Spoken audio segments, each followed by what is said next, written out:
എറണാകുളം ജില്ലയിലെ ഊരമനയിൽ hepatitis B പടരുന്നതിനെക്കുറിച്ച് പഠിക്കാൻ Manipal medical കോളേജിൽ നിന്നുള്ള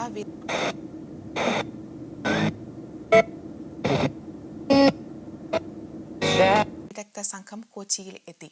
Manipal centre for or inflammation of the liver or hepatitis. All patients with serious skin reaction should also receive urgent medical care.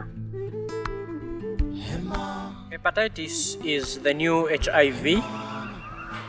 Hepatitis spread through mother-to-child transmission. Hepatitis B can also be transmitted through sexual intercourse, then through body fluids, majorly sexual body fluids, vaginal fluids, semens, and also saliva. Hepatitis B is a viral infection that attacks the liver, and it is spread just like HIV/AIDS. I didn't know I had hepatitis B virus until I went for antenatal. I was pregnant with my second child and I went for antenatal, so I was sent to the laboratory for routine checkups that we always do during antenatal. So one of the results came out and I was hepatitis B positive. I'm a blood donor. First of all, I didn't know where I got it from, but I think the doctor suspected because I was eating a lot of raw vegetables.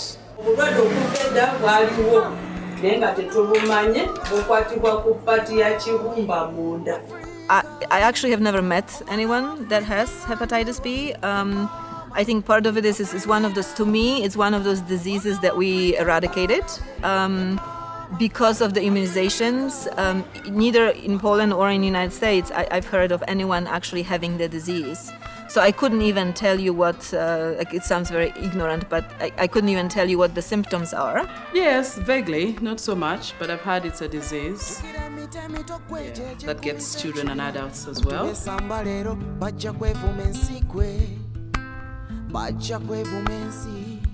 It's very similar to, we get also inoculated against measles, mumps, and rubella. As a child, I did not get those vaccinations, so I went through those diseases in Poland. But my children have been immunized. It is also transmitted through the use of sharps. With the infected person, if an infected person uses the same sharp with that one who's not infected, the other person who's not infected will automatically get the hepatitis B virus. Hepatitis B is not spread through sharing cups, sharing plates, sharing forks, sharing clothes, sharing the same bed, shaking hands. Hepatitis is not spread through all these things. What they think about is that hepatitis B is spread through sharing the common things we use every day, such as plates, cups, clothes, and beddings. But this is not true. Hepatitis B is spread the same way HIV virus is spread. It is also transmitted through vertical transmission, the mother-to-child transmission, like I've already said.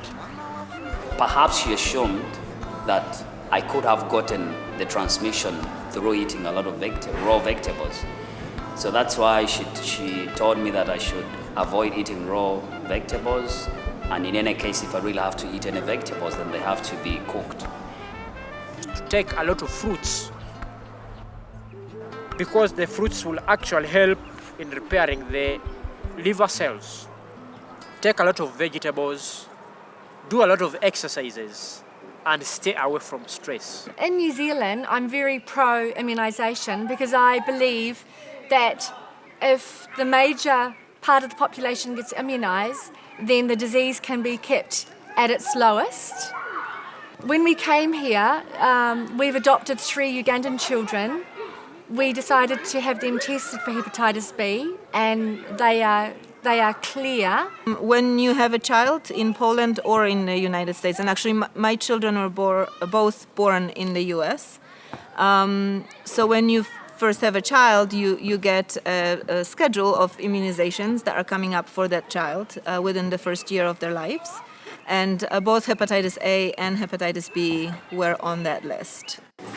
Kakati obulwadde obwo waliwo bwe bagamba tugeme abaana. People have gone ahead to stigmatize people living with hepatitis, which is very, very bad. They think sharing the same cot with them, sharing the same bed with them, sharing utensils like forks, like cups, drinking using the same cup, they think it is spread through this way, but it's not. So for my children, they've never gone through those diseases. So again, their age children in the United States or in Poland, they've not gone through those diseases. So It was not easy when I learned that I had the hepatitis B virus, because the doctor told me it's like HIV/AIDS virus, so I'll die with it.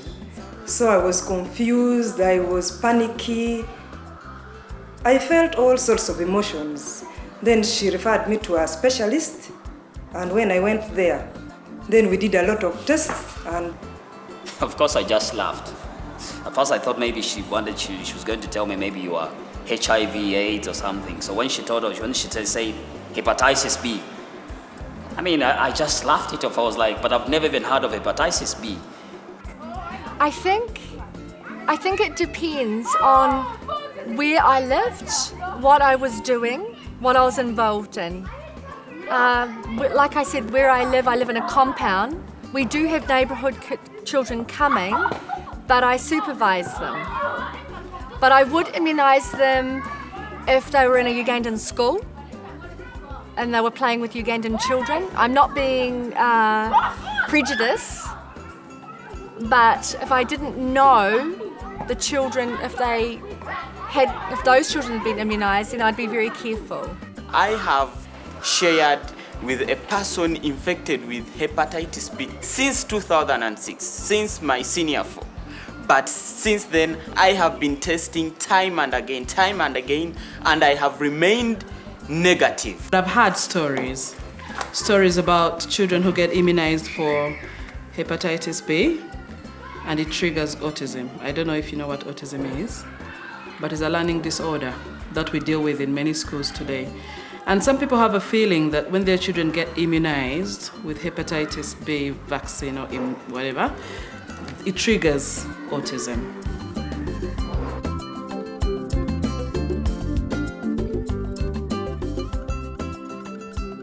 Most patients living with hepatitis B will actually not show signs, and this is a huge problem. This is because hepatitis B virus can take 10 to 20 years before the signs and symptoms become obvious. They tell you results, and then they say, okay, now you can donate, now you can't donate. But it had never happened to me, for me to be denied an opportunity or a chance to donate, because I didn't feel like, there was really nothing wrong with me. Very important that people who think might be at risk get to know their hepatitis B status. when I disclosed my status to my family and my friends, they took it differently. People's reactions were different. For example, my husband was confused. Where did I get the virus from? My sisters did not believe me. My parents believed me, but they tried to offer an explanation as to where I could have gotten it from. Patients living with hepatitis B know the right diet to eat and or to avoid. For example, if someone has hepatitis B, he or she should avoid or stop taking alcohol, cigarettes, a lot of fats, foods with a lot of fats, foods with a lot of proteins.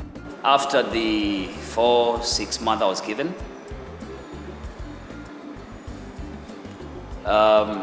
then that time I was told that you can donate again.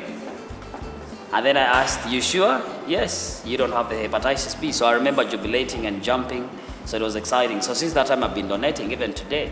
I last donated about 3 months ago, so I should be having my next donation in November around.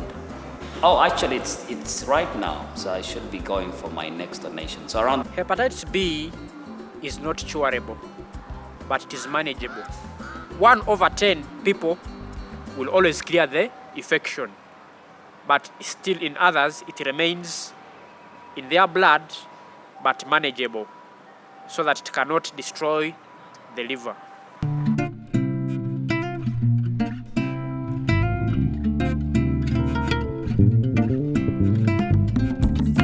Immunizations are just part of our culture. That's just something that we do. It's an extra prevention.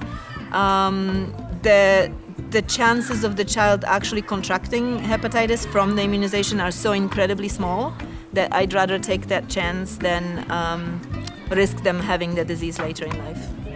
So people out there should stop stigmatizing people living with hepatitis B, because it is a disease like any other disease, but it is more infectious, 50 to 100 times more infectious than HIV/AIDS. Because I've worked with children for many years in an infectious diseases ward, so I know what it's like when children come in and they've got complications of measles, whooping cough, hepatitis.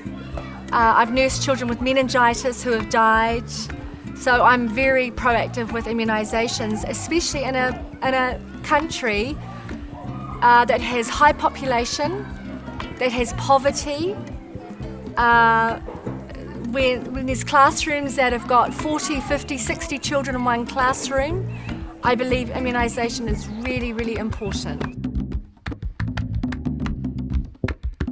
If my child had hepatitis B, of course I would seek medical attention. I would go to a hospital, I would read as much as I can about hepatitis B and learn how to deal with it.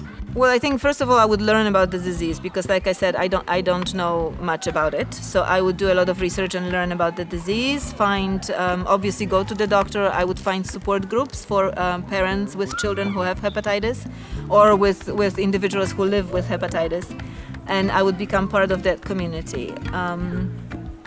That would be probably the most reasonable thing to do. If my child had hepatitis B, then I would educate my child in how to manage it. I would make sure that they had extra supplements, vitamin C, just to help their immune system, because their immune system is lowered through hepatitis B. And I would probably let people around them that they have contact with know that they've got hepatitis B, because I wouldn't, if they got a cut or something, I wouldn't want another child being in contact with them. So I would kind of monitor them, and I would make sure that they weren't out playing with lots of children and not having an adult supervising them. Some of the symptoms of hepatitis B include fever, headache, stomach ache, diarrhea, and when the condition has reached an acute or chronic stage, some patients will actually develop ascites, whereby the stomach will swell and will keep on producing a lot of fluids in their stomach, and they'll keep on sucking the water. Then others will actually develop liver cancer and liver cirrhosis. In some cases, someone might feel like he or she wants to vomit, and those that even vomit blood. Though some other signs and symptoms will also include jaundice, yellowish. The body becomes yellowish.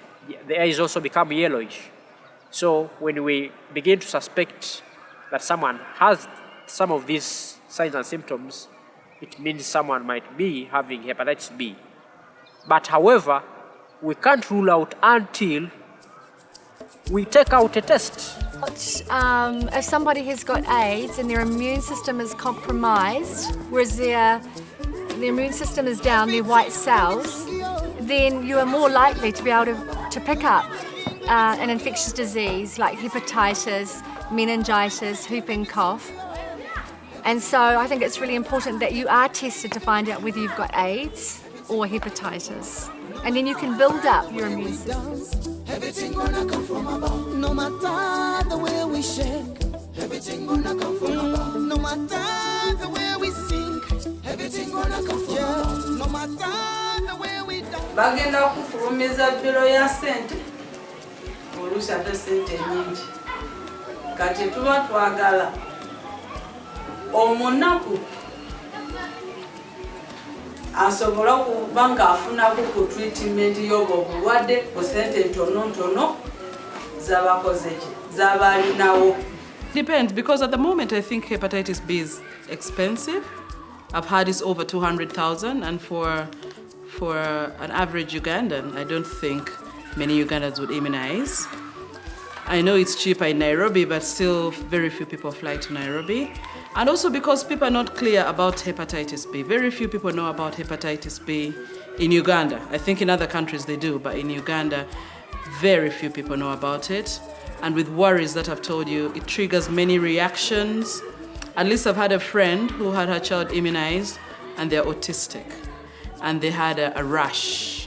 They had sores around their body, and the child is still very ill. So I don't think there's no evidence that hepatitis B causes autism, but it does trigger many things. So I think I wouldn't at the moment. In a move to prevent and eradicate hepatitis B in the new generation, the Ministry of Health of the Republic of Uganda in 2002 introduced a program under UNEP whereby the newly born babies were actually being immunized against hepatitis B. But however, most of the parents in Uganda have a negative attitude towards immunization campaigns, and some of them have actually missed out on this important program. So it is very, very important that UNEP, under the Ministry of Health, raises a lot of awareness on the importance of immunization for this important, protection against their newly born babies. Because if they don't do this, they will assume that the new generation is actually protected against hepatitis B, yet in the actual sense are not protected.